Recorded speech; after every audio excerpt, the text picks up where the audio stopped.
the report that Billy's done, I should say, this time. I can be Bobby. Billy. And this, unfortunately, this had to go back to the Productivity Commission, and you can just say, give us a bit of a background on the background as to why it had to go back straight away. Yeah, thank you, Chair. Kia ora koutou. Billy Matheson, Strategic Advice Unit. I've prepared 4 slides, maybe just to set a bit of context. Is that a useful way to proceed? Thank you. So this is the 348-page document from the Productivity Commission on more effective social services.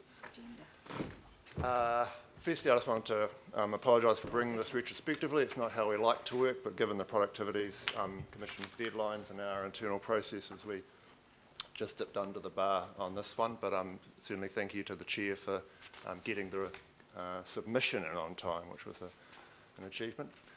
That just gives you a little bit of background about the submission was put in last Wednesday. We're seeking retrospective endorsement for it.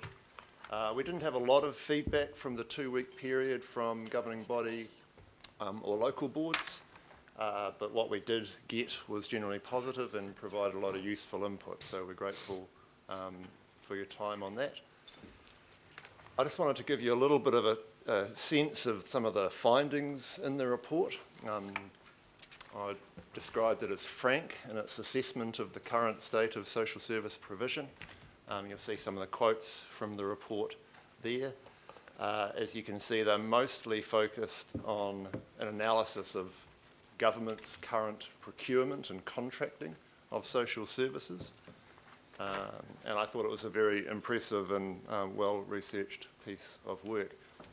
Probably the one quote that I'd note there: heavy reliance on a single provider disempowers clients by not giving them a choice of provider. So you can start to see the direction of travel here.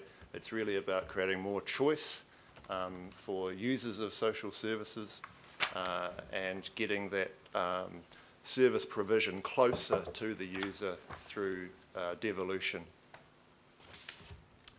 The report makes a number of recommendations.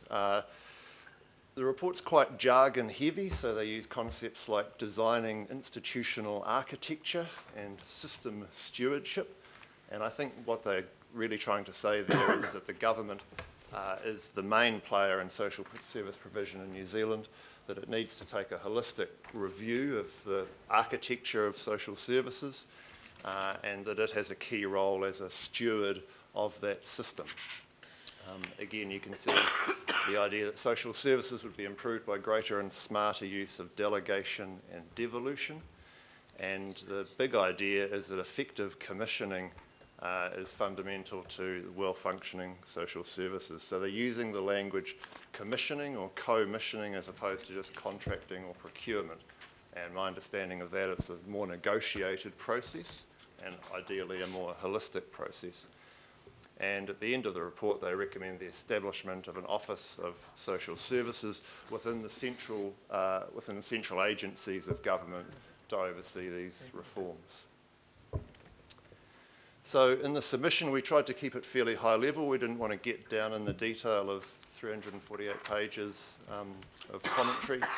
Our general noticing was that for good reason, arguably, the report takes a government-centric approach. It's very much about government's processes of purchasing social services. We felt that there was a strong opportunity for government to take more of a partnership approach, certainly with Auckland Council, local government in general, iwi, local community organisations particularly, and also the private sector. We really, in the conversations I had with colleagues, we liked the idea of system stewardship. Stewardship's probably the closest word that I know in English to the concept of kaitiakitanga or kaitiaki. So the idea of a collective holding of this social services sector seemed good. But we felt that that could be expanded out beyond just government to all the other players that have a key stake in this. Māori are central to this partnership processes, obviously through the Treaty of Waitangi, but also as the designers of innovative programs. Whānau Ora is mentioned several times in the report as an example of where government wants to head with this. And obviously, Māori are terribly overrepresented as users of social services given the size of the population, so that's key. And the other main point I think we wanted to feed back to government, certainly through the conversations with our community organisations here in Auckland, was there's considerable anxiety about their ability to navigate the transition from the current situation through to some more elaborate, sophisticated commercial footing that government wants to move provision to. And that's the key points. Very happy to take any questions, comments. And this is going to be, not this report, but this kind of subject is going to be the one of the items that comes up tomorrow at the Central Government Auckland Council Forum. Councillor Casey and I one with Minister Tolley. So, yeah. So questions on the submission? Councillor Cashmore. Thank you, Mr. Chairman. I haven't read the 350-odd page submission, obviously I haven't had a chance to do that. But yesterday evening when we were down at Manukau at the market, I was talking to a gentleman there who's been delivering social services under contract for various government departments for nearly 20 years. His comments were, the only word I could put to it is scathing, about the ineffectiveness, the lack of measurement, the lack of audit. Are we going to be sort of, there's no recommendations in our submission about audit, measurement of performance and delivery, which is, if we're trying to solve these issues, we've got to be delivering the right thing to the right environment by the right means. So do you believe there will be follow-up on those sorts of endeavours? Is that included in the report? Thank you. Through the Chair, the concern about measurement and impact is completely the driver behind the Productivity Commission's recommendations. You may have seen Minister Tolley on Q&A weekend before last commenting that we're putting a lot of money into the system and we really have very little data or information about what we're getting out of that, and that's a concern for providers, I think, as much as it is for the government. So that's implicit in this commissioning approach and investment approach that they talk about through the report. I think that's one of the points that came out of the Royal Commission into Auckland as well, is the amount of billions of government funding that came into Auckland for social services, which the accountability on that and what we're getting from it is very nebulous. And that's something which we should continue to pursue. And I think Councillor Casey and I may be talking about that tomorrow. But also I think Auckland Council, we don't want to be the service delivery agency, but we have a role to monitor, and I think was some of the reasons for the creation of the Southern Initiative. Yeah. Okay. Any other questions? Mr. Wilcox. You next? Yes. Okay, thank you. First of all, I know you had very little time to do this, so I mean, he might have been out of the question.